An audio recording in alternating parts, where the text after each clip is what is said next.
Okay, friends, today we are going to talk about how to reach any goal. And I do mean any goal, personal, professional, social. I don't care what goal you have, physical, health, whatever it is. I'm going to teach you a handful of steps to get there. And they're going to be a little bit different than you may be used to hearing. Usually we're used to hearing set a goal and then break it down into steps and take each one of these steps. But what we're going to talk about today is instead how to change your brain so that you are more likely to reach this goal, because there's a lot going on up there that we may not be aware of. And unless we change it, we are not going to make any progress. So first of all, what we need to do is have just a little bit of a lesson, science lesson here. I am not a neuroscientist. I don't know a lot about this stuff, but the things that I've learned have been fascinating as I've become a certified coach. So I want to teach you something that is going to be really important to understanding why our brain believes and acts in specific ways.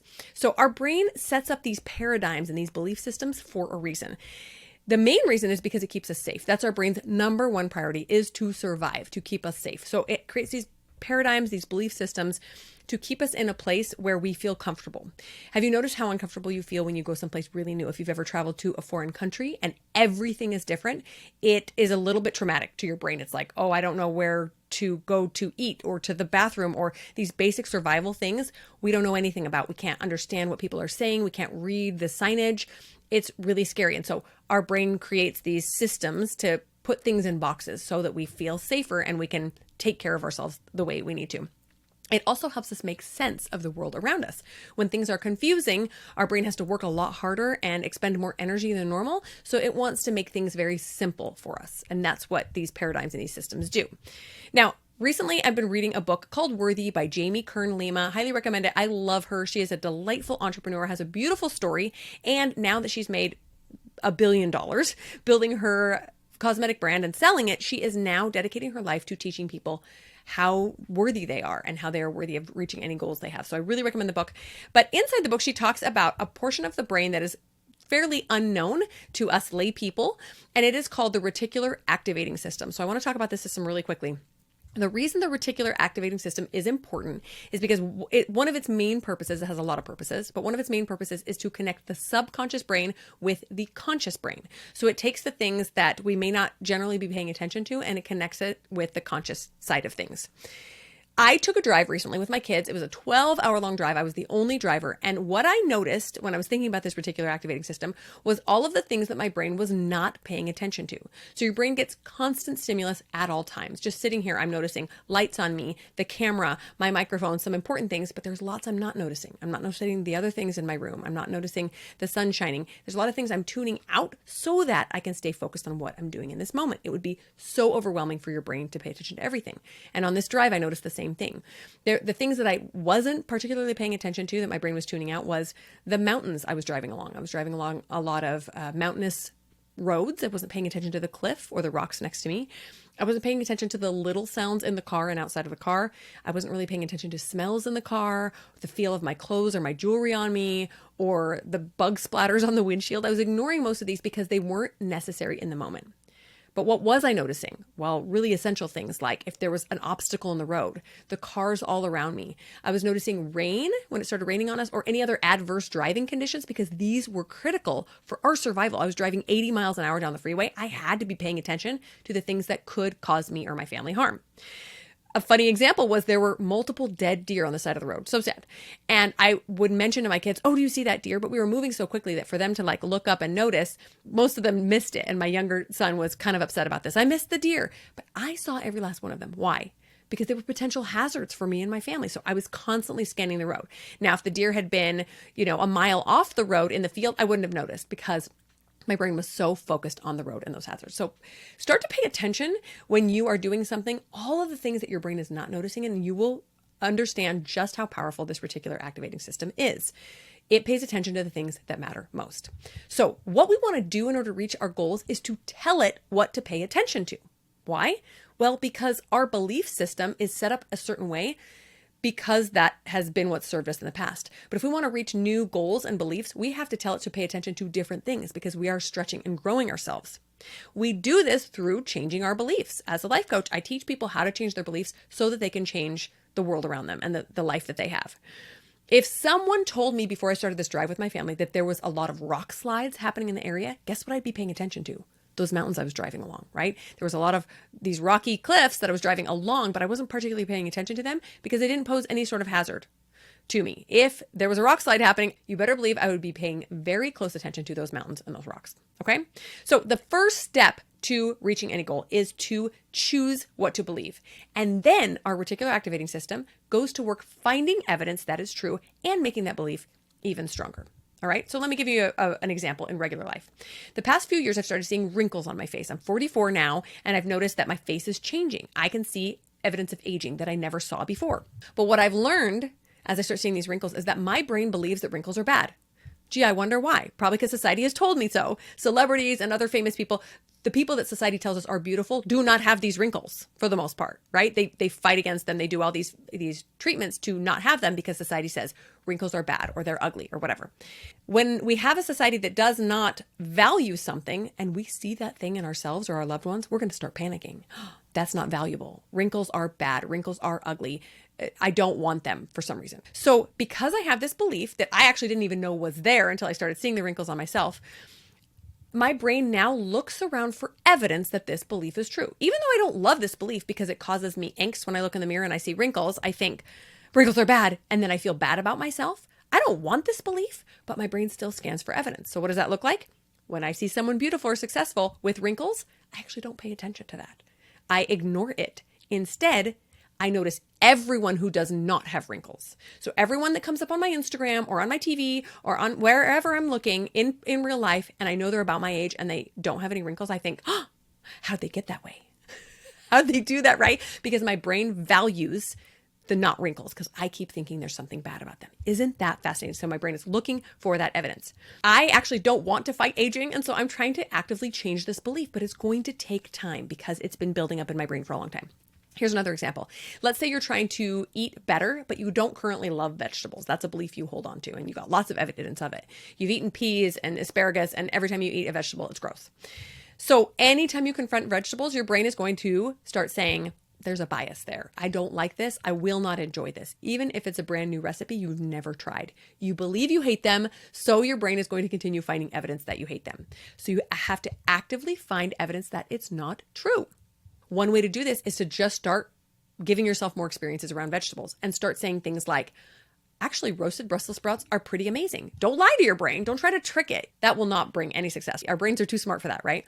But you can find examples of when you do enjoy vegetables. Maybe every time I put spinach in my smoothie, it actually gives me vitamins and it tastes great.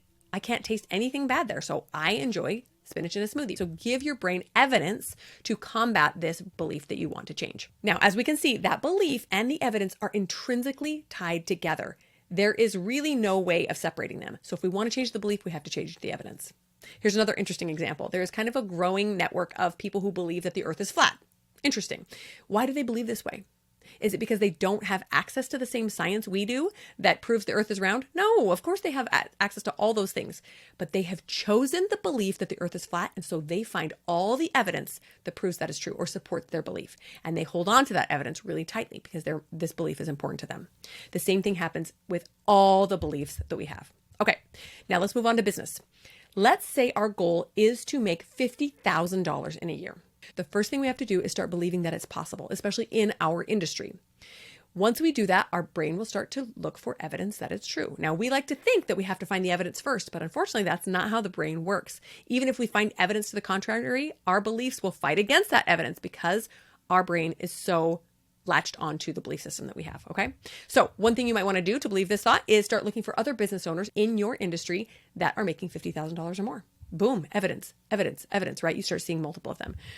And then you need to start creating some bridge thoughts to get you where you want to go. So let's say your current thought is, I can't make $50,000. That's so much money. And the thought you want to get to is, it's easy to make $50,000. Well, there's a big gap between those thoughts. You can't just wake up one day and think, it's easy to make $50,000. Your brain doesn't believe it. It won't look for evidence for it. You need to work on the thoughts that will build you up to that. Sometimes we call them bridge thoughts or ladder thoughts. All right, a few examples. If you're currently thinking, I can't make $50,000, it's so much money. What if you started thinking, I wonder how much money I could make? What's the maximum amount of money I could make in my business? Or maybe you get a client and you think, I just made X amount. How much would I have to multiply that by to get to 50,000? Or thinking something like, well, 50,000 is only $1,000 50 times. right? You start changing your hold on this thought a little bit, that thought that 50,000 is so much money and you'll never make it. Just try shifting that thought a little bit, changing it a little bit, loosening your hold on a little bit, and maybe eventually you can get to that's not so hard. I can get there. And as you start making money, you will actually be building that evidence that it's true, that the $50,000 is easy. You'll build evidence that that thought is true, and it will become easier and easier to believe. But it's not an instantaneous overnight thing. That's impossible to do, and your brain will fight back. So start looking for the evidence and start practicing every single day. Now, I personally love to follow entrepreneurs that are making a lot of money because it's very inspiring to me, and it builds my evidence that I too can make many, many thousands of dollars in my business. It makes my own goal of $100,000 in my business seem so easy. Yeah, I can do that. She just made 5 million. 100,000 is nothing. So find evidence that's going to make it easy to believe the things you want to believe. So again, in the world, we like to think that we are going to find evidence for something and then we're going to believe it's true. But in fact, it's the opposite. Our brain believes something due to the paradigm and systems we already have set in place. And evidence that comes up and contrasts that belief actually causes us some discomfort unless we're ready to change our beliefs. Have you ever been confronted with evidence that has blown a closely held belief out of the water? It's really uncomfortable. Nobody likes that. You tend to ignore it, or you dismiss the evidence, or maybe you even insult the person who brings the evidence to your awareness. We don't like to accept evidence that is going to throw us into cognitive dissonance. It's going to tell us that our beliefs are wrong. All right. So our brains are so cautious about this because it doesn't want us to upend our entire life. If we accept this new belief and this new evidence, what if it throws everything into disarray? That's going to be a problem. So I saw this a lot when I was a missionary for my church. I was teaching people about Jesus Christ. I was trying to get them to find some more joy by accepting Jesus. And what I noticed is that people were very cautious to listen to me. Listening to my beliefs, especially if they were vastly different from their own, caused them to feel a little bit nervous. I think what was happening was they were thinking subconsciously, what if I listen to this and I believe it and it changes everything? What if I will lose the comfort or the relationships or the way of life that I've had for so long? People don't like change. Our brains resist change. It's hard. It's uncomfortable. Even when it's good change and growth that we know we want, our cortex knows we want it, we're going to push back against it because it is uncomfortable. So I saw that a lot. I was trying to teach them, and this is actually going to bring you more joy and satisfaction in life. And I was trying to gently show them new beliefs while allowing them to bring some of their former beliefs along with them. Because a big change like that, like the change of a religious belief system, is very, very uncomfortable and can be a struggle for people. We can do the same thing with our business beliefs or any belief when it comes to reaching a goal. We get to choose whether or not it's hard to reach our goal. We get to choose whether or not we want to hold on to the belief that it is impossible to get there. Now, when you have those beliefs that are not getting you to where you want to go, take a look at them and don't get mad about them. Ask yourself, how is this belief helping me? Because you can guarantee it is helping you in some way. How do we know this? Because your brain believes things for a reason, whether it's a good reason or a bad reason, a reason we want to keep or not. It believes things for a reason. So is there an upside to why you're believing that way? What is it? Why does your brain continue to believe this? In the example of not making $50,000, your brain doesn't want to believe it because your brain gets to be super lazy. We can just sit around watching Netflix if we don't believe we can make $50,000. What's the point? I'm not even going to try. But if we believe it's possible, we're going to get into our office and we're going to work every single day until we hit that goal because it's possible. Why not? How can we gently allow our brains to explore these new beliefs? How can we encourage it to look outside of its current paradigm and to explore something that might serve us a little bit better? How can we shift these beliefs that we currently hold to allow something new, something more empowering, to expand our brains to accept evidence that is going to be important in changing those beliefs? We want to gently guide our reticular activating system to pay attention to the evidence that is going to further our goals and not keep us stuck. So as a recap, to reach any goal, you have to, number one, believe that it is possible, and number two, find the evidence. And frankly, sometimes you have to find the evidence in order to believe it. So start scanning your environment for evidence that your goal is possible. If you want to run a triathlon, start following people that run triathlons at your age and with your athletic history. If you want to believe you can save the money to buy the house of your dreams, start seeing people that make the same amount of money as you who are buying their dream houses. Ask them how they did it. Learn more about them. Start allowing your brain to entertain this possibility, and then you're going to start seeing evidence everywhere. And as we train our reticular activating system to find that evidence that supports our new beliefs, we're going to completely explode our paradigm and be able to accomplish literally anything. I'm so excited for you to do it. All right, friends, I'll talk to you next week.